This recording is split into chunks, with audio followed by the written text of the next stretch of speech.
The most terrifying thing is to accept oneself completely. Carl Jung. What if the pain you feel isn't caused by the world around you, but by something rising within you, something you've long tried to avoid? Carl Jung called it the shadow, the hidden part of ourselves made up of all the thoughts, desires, and instincts we push into the dark. It's everything we refuse to accept about who we are, our anger, our envy, our fear, our need for control. But just because we bury these parts doesn't mean they go away. In fact, the more we suppress them, the more they begin to run our lives from the unconscious, affecting our relationships, our decisions, our emotions. Self-awareness, then, becomes a painful process. It's not just learning new things about yourself, it's facing what you've spent years trying not to see. Jung believed that true growth begins not in light, but in darkness, in the moment we stop pretending and start confronting. In this video, we'll explore why self-awareness can hurt so much, what the shadow really is, and how it silently shapes the way we live.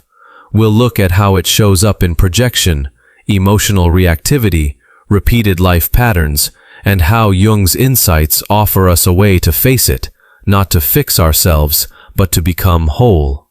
This isn't about perfection, it's about honesty, because the most dangerous lies are the ones we tell ourselves. And if you're here, watching this, maybe you've already felt that truth stirring inside you. So let's go deeper, beyond what's comfortable, into the place where real change begins, the shadow. Carl Jung believed that every human being carries within them a shadow, a second self, not necessarily evil, but repressed, denied, and hidden from conscious awareness. The shadow isn't some abstract psychological theory, it's real. It's the voice you ignore, the impulse you shame, the emotion you push down before anyone sees it. It's the anger you weren't allowed to feel as a child, the jealousy you convinced yourself you're too noble to have, the insecurity that you disguise with confidence, and the quiet, constant need for validation you pretend doesn't exist.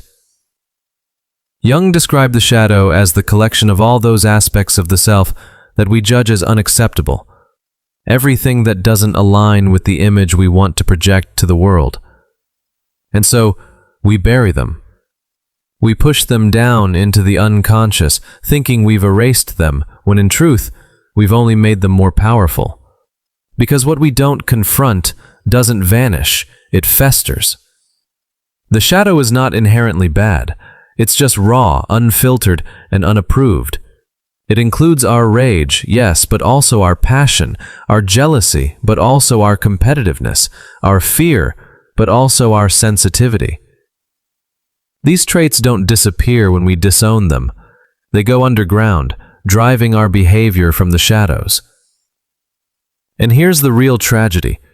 Many of us live our entire lives trying to maintain a carefully curated image, a version of ourselves that feels worthy, acceptable, good. But the higher we build that image, the more fiercely we have to guard it from anything that might crack it. We end up policing our own humanity. We deny our urges, avoid our darker thoughts, smile through things that eat away at us inside, all to preserve a sense of moral or social identity. And that's why the shadow terrifies us. Because to face it, we must dismantle the illusion of who we think we are. We must admit that we are not always kind, not always strong, not always in control. We must acknowledge that the line between good and bad doesn't run outside of us, it runs straight through our own hearts. Jung warned that the more unaware we are of the shadow, the more likely we are to project it onto others, blaming, judging, resenting what we secretly carry within. He believed that maturity begins when we stop trying to be perfect and start trying to be whole.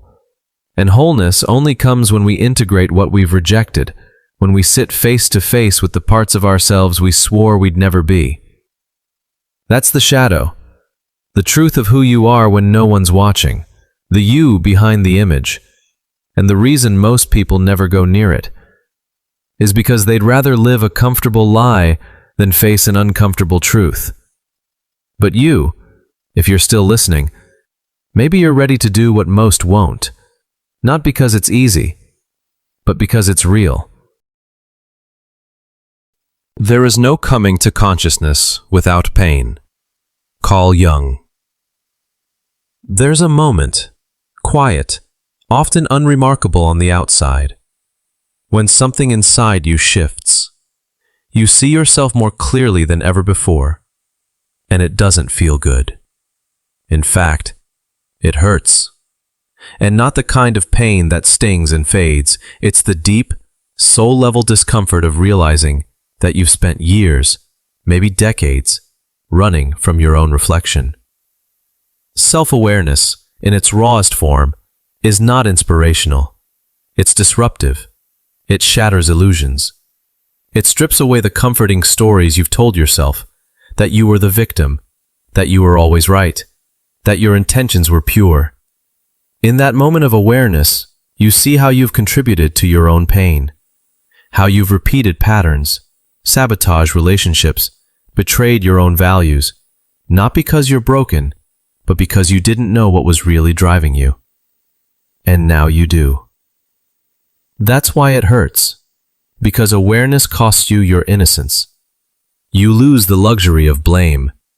You stop being able to point outward and start realizing that the hardest work is inward. Jung understood this intimately. He knew that the journey into consciousness isn't a straight path toward enlightenment. It's a descent into your own darkness. You don't just wake up and feel peaceful. You wake up and feel everything. Shame, regret, grief for the years you lived asleep.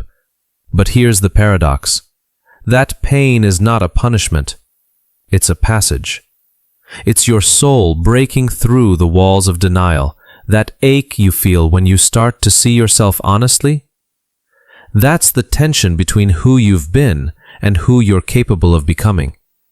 It's uncomfortable because it's unfamiliar, because for so long we've equated strength with perfection, and now we're being asked to redefine it as vulnerability, to be strong enough to say, yes, this is me. These are my wounds, these are my shadows, and I'm willing to face them. The truth is, the moment you become aware, you can no longer pretend. And that's terrifying. But it's also the first step to real freedom. Because when you stop lying to yourself, when you stop editing your inner world to fit an outer image, you begin to reclaim your power. You stop being ruled by hidden fears and start moving with conscious intention. That's what Jung meant when he said, the pain of awareness doesn't come to destroy you. It comes to liberate you. The discomfort you feel isn't a sign that something's wrong with you. It's a sign that something false is falling away. It's the death of denial, the beginning of alignment. And while it may feel like you're breaking down, you're actually breaking open. So if you're in that place right now, raw, exposed, uncertain, know this. You're not going backward, you're waking up. And the pain you're feeling is not the end of you. It's the start of something far more honest. One of the most subtle and dangerous ways the shadow exerts its power is through projection. Carl Jung described projection as the unconscious transfer of one's own undesirable qualities onto others. In simpler terms, we blame the outside world for what we refuse to admit exists inside us. It's not just a psychological defense, it's a survival strategy the ego uses to preserve the illusion of control and goodness. If I can convince myself that they are the selfish ones, the arrogant ones, the dishonest ones, then I don't have to confront those very qualities in myself. But the shadow always finds a way to surface, and projection is its favorite disguise. You'll notice it in those moments when your emotional reaction to something or someone seems disproportionately intense. Maybe you meet a confident person, and instead of admiring them, you instantly dislike them. Why? Perhaps because their presence unconsciously reminds you of the confidence you've suppressed, the self-worth you've never allowed yourself to feel. Or you find yourself enraged by dishonesty in others. But if you look closer, you might see that you haven't been fully honest in your own life either, with others or with yourself. Projection turns our inner world into an outer war. We start seeing enemies in every corner, not realizing we're fighting the very traits we've disowned. It's why someone who fears their own vulnerability might mock others for being too emotional, or why someone who suppresses their aggression becomes intolerant of assertive people. The world becomes a mirror, but one we refuse to look into. The shadow uses projection to stay hidden. It deflects responsibility. It keeps us comfortable in blame.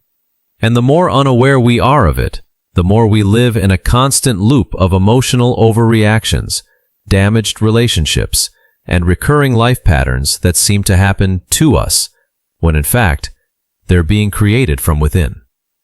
How do you know if your shadow is controlling you? Pay attention to your emotional triggers, those situations or people that provoke a reaction that feels larger than it should be. Do you find yourself instantly irritated by someone's presence? Do certain traits in others make your skin crawl, even when they haven't actually harmed you? That discomfort is a signal. It's not about them, it's about you. Another sign is repetition, ending up in the same kinds of toxic relationships, facing the same conflicts again and again, despite trying to do things differently. These aren't coincidences. They're patterns shaped by unexamined parts of your psyche.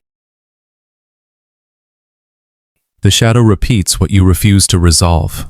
It leads you to people who activate the very wounds you've buried, because some part of you is still trying to heal, or at least to understand.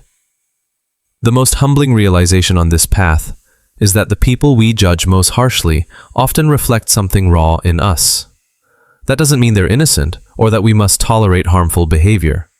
But it does mean we have a responsibility to ask, why is this affecting me so deeply? What story from my past is being triggered here? What part of myself have I hidden that this moment is now revealing? Jung believed that facing the shadow is not about shame, it's about ownership. The goal isn't to become flawless, but to become honest. When we stop projecting, we stop blaming others for our pain and begin understanding what that pain is actually pointing to. We stop waging war on the external world and start making peace with our internal one.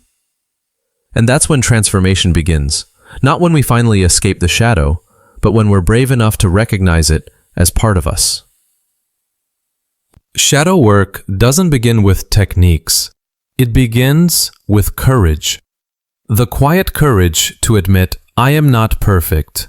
I carry darkness, but that darkness is part of my humanity. This is the foundation, not to seek purity, but to seek wholeness. You don't do shadow work to fix yourself, but to finally face yourself, fully, without filters. One of the most powerful tools in this process is daily, honest self-reflection through writing. Not polished journaling, not lists of gratitude, but raw observation. Sit with yourself and ask, what triggered me today? What emotion did I suppress? Where did I lie? To others or to myself? Let your thoughts spill without judgment. Over time, patterns emerge. You'll start to notice how your anger always shows up when you feel powerless. How you laugh off compliments because you secretly believe you're unworthy. These aren't flaws, they're maps to the shadow. Another essential tool is deep, uncomfortable questions. Ask yourself, what quality do I most despise in others? Then ask, where does that quality live in me? Often, what you hate in others is what you've disowned in yourself. Ask, what am I most afraid people will discover about me? That answer, the one that makes you wince, is the part of you begging to be seen, not hidden. This process isn't about overanalyzing. It's about noticing, feeling, staying.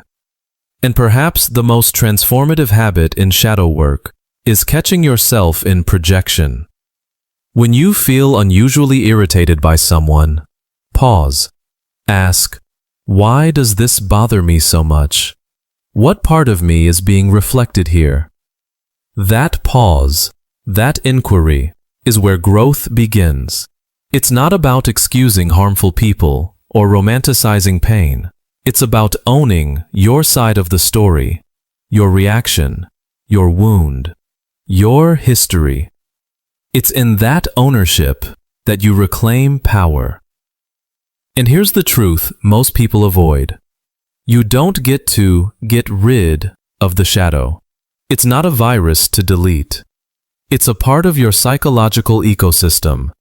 The goal is not to eliminate your darker impulses, but to understand them, to give them space to speak, without letting them take the wheel. Jung called this integration. When the shadow is integrated, it no longer controls you from behind the scenes. It walks beside you.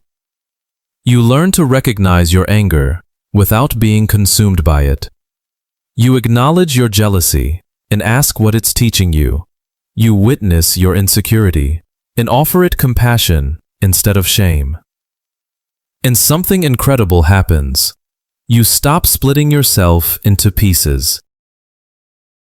You become whole, integrated, real. And in that wholeness, there is power. The kind of power that doesn't come from pretending to be perfect, but from being profoundly, unapologetically human. Shadow work is not a one-time task. It's a lifelong relationship with the parts of yourself you once ran from. It's a return, not to who you think you should be, but to who you already are, underneath the masks. So begin not with judgment, but with curiosity. Meet your shadow, not as an enemy, but as a teacher, because the parts of you you've hidden the longest often carry the wisdom you need most. Sometimes, the deepest parts of a video aren't in the middle. They echo in you after it ends. Maybe something in this resonated. Maybe it disturbed you.